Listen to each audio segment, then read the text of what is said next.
ये क्लास 7 का साइंस है, चैप्टर हीट। और हीट के बारे में मैंने पिछले वीडियो में आप लोगों को बता दिया था कुछ चीज़ें, और आगे बताने जा रही हूँ कि ट्रांसफ़र ऑफ हीट का कैसे ट्रांसफ़र होता है। तो हीट का ट्रांसफ़र 3 मेथड के द्वारा होता है: कंडक्शन, कन्वेक्शन एंड रेडिएशन। ठीक है, तो चलिए समझते हैं इसको। Heat is form of energy. ये हीट क्या है? एक एनर्जी का रूप है। That can follow from one body to another. एक बॉडी से ये दूसरे बॉडी में ये जाता है।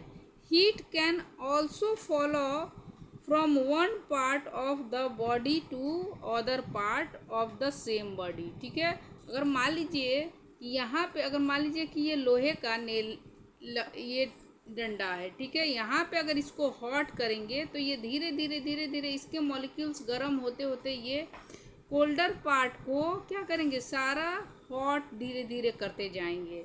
तो यही बात बता रहा है कि हीट ट्रांसफ़र करता है।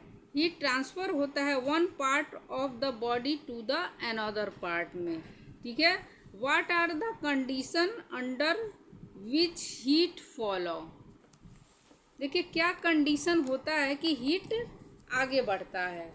तो सबसे पहले कि देखेंगे कि if we dip a metallic spoon, एक स्टील का एक चम्मच कोई ले लेंगे और हॉट टी के कप में उसको डालेंगे। ठीक है, we find that the temperature of the spoon rises and it soon become hot. ठीक है, तो चम्मच का, स्पून का जो टेम्परेचर हम देखेंगे वो बढ़ रहा है और ये कुछ ही देर बाद हॉट हो जाएगा।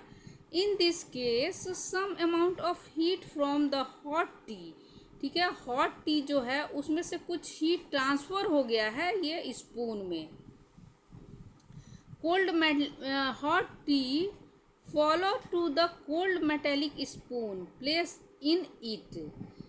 The process of heat following from one part of the object to its other part. ठीक है, ये एक दूसरा पार्ट है और ये क्या है, एक अलग ही पार्ट है। तो एक ऑब्जेक्ट से दूसरे ऑब्जेक्ट पे हीट क्या होता है, ट्रांसफ़र होता है। ठीक है, अब देखो इसी को क्या बोलते हैं, transfer of heat. Heat follow करता है from a hot object to a cold object. Hot object रहेगा तो हॉट ऑब्जेक्ट से कोल्ड ऑब्जेक्ट की तरफ वो हीट फॉलो करता है, जाता है। इन अदर वर्ड में हम लोग क्या कहें कि heat follow from body at high temperature to another body at a low temperature. अगर कोई हाई, दो बॉडी रहते हैं और एक हाई टेम्परेचर रहता है और एक लो टेम्परेचर रहता है, तो हाई टेम्परेचर से ट्रांसफ़र हो जाएगा ये लो बॉडी। देखिए ये टी क्या है, हॉट है, और स्पून क्या है, नॉर्मल था। तो ये ट्रांसफ़र हुआ कोल्डर, उससे कम टेम्परेचर में ये ट्रांसफ़र हो गया, तो ये स्पून क्या हो गया, ये भी हॉट हो गया। तो this means no heat will be transfer from one body to another body if the temperature of two bodies is the same. और इसका मतलब ये भी है कि अगर मान लीजिए कि दोनों का मान लीजिए चम्मच भी गर्म है और टी भी गर्म है, तो दोनों एक दूसरे, तो ये ट्रांसफ़र हीट नहीं हो पाएगा। ठीक है, और हीट ट्रांसफ़र के लिए चाहिए एक कोल्डर और एक हॉटर बॉडी। अब देखिए transfer of heat can occur in 3 वे।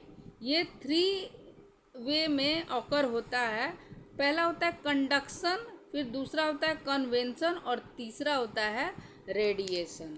ठीक है, तो कंडक्शन देखिए समझेंगे किसको बोलते हैं। देखिए एक सबसे पहले एक रड लेंगे लोहे का। ठीक है, इसमें एक मोमबत्ती जलाएंगे और यहाँ पे लोहे का, देखिए ये एल्युमिनियम का रड है। ठीक है, और यहाँ पे कील ले लेंगे, नेल ले लेंगे लोहे का। ठीक है, और मोम से इसको चिपका देंगे चारों। ठीक है, और इसको हीट करेंगे तो क्या होगा ये हीट फ्लो करेगा, ये आगे कोल्ड जहाँ होगा वहाँ पे फोल्ड करेगा, यहाँ भी गर्म होगा, गर्म होगा तो मोम क्या होगा, पिघल के ये गिर जाएगा। यानी कि इससे क्या प्रूफ होता है कि टेम्परेचर हॉटर से यहाँ पे कोल्डर की तरफ ट्रांसफ़र हो रहा है। ठीक है, और इसी को क्या बोलते हैं, ये हॉटर से कोल्डर एक ही ऑब्जेक्ट में जब ट्रांसफ़र करेगा हाँ तो ये कंडक्शन हो जाएगा। ठीक है, तो यहाँ पे लिखा हुआ है कि the transfer of heat from the hot part of A solid material it is colder part it is cold conduction, it is called conduction. ठीक है, एक ही बॉडी है, अगर ये है एक ही बॉडी, ठीक है एक ही, और फिर यहाँ पे हीट क्या होता है, ट्रांसफ़र हो रहा है, ट्रांसफ़र हो रहा है तो यहाँ पे मोम क्या हो रहा है, पिघल जा रहा है, यानी कि ट्रांसफ़र हो रहा है और धीरे धीरे सारा पिघल के ये नीचे गिर जा रहा है। ठीक है, तो एक ही बॉडी में ये हीट क्या हो रही है, ट्रांसफ़र हो रही है, तो उसी को क्या बोलते हैं, कंडक्शन बोलते हैं। ठीक है, अब देखिए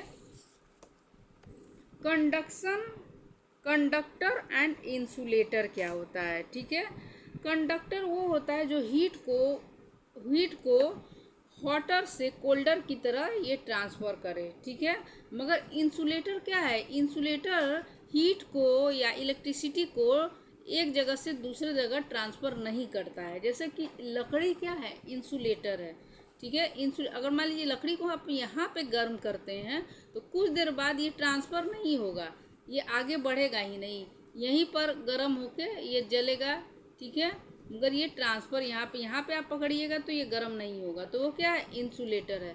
लकड़ी हो गया हाँ, और क्या हो गया, और भी बहुत सारी, आप लोग सोच के बताइएगा कि क्या क्या होगा। और कंडक्टर वो है जैसे कि बहुत सारे धातु हो गए हाँ, धातु क्या होते हैं, वो इलेक्ट्रिक कंडक्ट करते हैं। जैसे कि अब आइए हम आगे पढ़ के आपको और अच्छी तरीके से बताते हैं। The transfer of heat by the process of conduction take place only in solid. ठीक है, ये कंडक्शन हीट का ट्रांसफ़र होता है केवल सॉलिड में। ठीक है, on the basis of conduction material are classify into two group. एक पहला है गुड कंडक्टर ऑफ हीट और एक होता है पुअर कंडक्टर ऑफ हीट। और देखिए गुड कंडक्टर ऑफ हीट क्या है, जो तुरंत इलेक्ट्रिसिटी या हीट पास हो जाए। The material that allow heat to pass through them easy are known as good conductor or simple conductor of heat। वो देखिए वो मटेरियल जो हीट को अलाउ करता है आसानी से कि हाँ एक जगह से ये दूसरी जगह चला जाएगा उसी बॉडी में, तो उसी को क्या बोलते हैं कि गुड कंडक्टर बोलते हैं। ठीक है, the material that do not allow heat passes through them easy are known as poor conductor। ठीक है, पुअर कंडक्टर वो होता है, पास तो होते हैं मगर आसानी से नहीं पास होते हैं, ये धीरे धीरे पास होते हैं, तो उसको क्या बोलते हैं, पुअर कंडक्टर ऑफ हीट बोलेंगे। ठीक है, और poor conductor of heat are also called insulator. Poor conductor देखिए हीट को पास नहीं होने देते हैं। ठीक है, और या तो उसको पुअर कंडक्टर को ही हम इंसुलेटर बोलते हैं। All metal and their alloy are good conductor of heat. जितने भी मेटल है और उनके एलॉय है, एलॉय मतलब कि कुछ और चीज़ों से, मेटल और कुछ और चीज़ों से मिला हुआ रहता है तो उसी को एलॉय बोलते हैं। वो क्या होते हैं, गुड कंडक्टर ऑफ हीट होते हैं। जैसे silver, copper, aluminium are among the best conductor of heat. ये सबसे अच्छे हीट के कंडक्टर होते हैं। Plastic, wood, paper, glass, cork, sawdust, water and air are insulator. ये सब इंसुलेटर है जो करंट को जल्दी पास नहीं होने देता या नहीं ही होने देता है। In general liquid are poor conductor of heat of gas. और लिक्विड क्या है, पुअर कंडक्टर है हीट और गैस का। are the poorest conductor of heat. All material have trapped air in them. Excellence insulator. अब देखिए use of conductor and insulator. Conductor और insulator का हम लोग क्या यूज करते हैं, खाना बना कुकिंग में यूज करते हैं। ये देखिए ये कंडक्टर है तो खाना को भी पका देता है, और ये क्या है, इंसुलेटर है। मगर ये तो थाली गर्म हो जाती है हीट से, मगर ये क्या होती है, नहीं गर्म होती है। ठीक है, कोई भी यूटेन स्टील में ऐसे कीजिए तो ये डंडी नहीं गर्म होती है। ये प्लास्टिक का बना होता है या और किसी चीज़ का बना हो जाता है जो इंसुलेटर है। Mercury is use in temperature because thermometer. Mercury को थर्मामीटर में यूज किया जाता है because it is a good conductor of heat. ठीक है, ये तुरंत ये बढ़ा के और टेम्परेचर नाप लेता है, ये कितना डिग्री सेल्सियस ये बढ़ा है। Woollen cloth keep us warm during cold winter day. Woollen cloth को हम लोग पहनते हैं विंटर डे में। Wool being a good conductor of heat prevent the flow of the heat from our warm body to the cooler surrounding. को हमारे शरीर को ये स्वेटर क्या करता है, गर्म करके रखता है। ठीक है, moreover the air trapped, उसमें छोटे छोटे छेद होते हैं वुलन क्लॉथ में। Act as good insulator and prevent heat transfer, और वो हीट को जैसे हमारा बॉडी कुछ देर के बाद गर्म हो जाती है, ये हीट पास नहीं होने देता है, इसलिए वुलन क्लॉथ हीट पास नहीं होने देता है। और इसमें क्या है, छोटे छोटे छेद होते हैं। वुलन कपड़ा में आप देखिएगा तो छोटे छोटे छेद होते हैं। ये गुड कंडक्टर, ये गुड इंसुलेटर का काम करते हैं। 10 कीप वार्म अस वार्म, और इससे हमको गर्मी मिलती है। A woollen blanket keep us warm on a cold winter night. ठीक है, अब आगे हम लोग अगले दिन पढ़ेंगे कॉन्वेक्शन। ठीक है, तब तक के लिए थैंक यू बच्चों।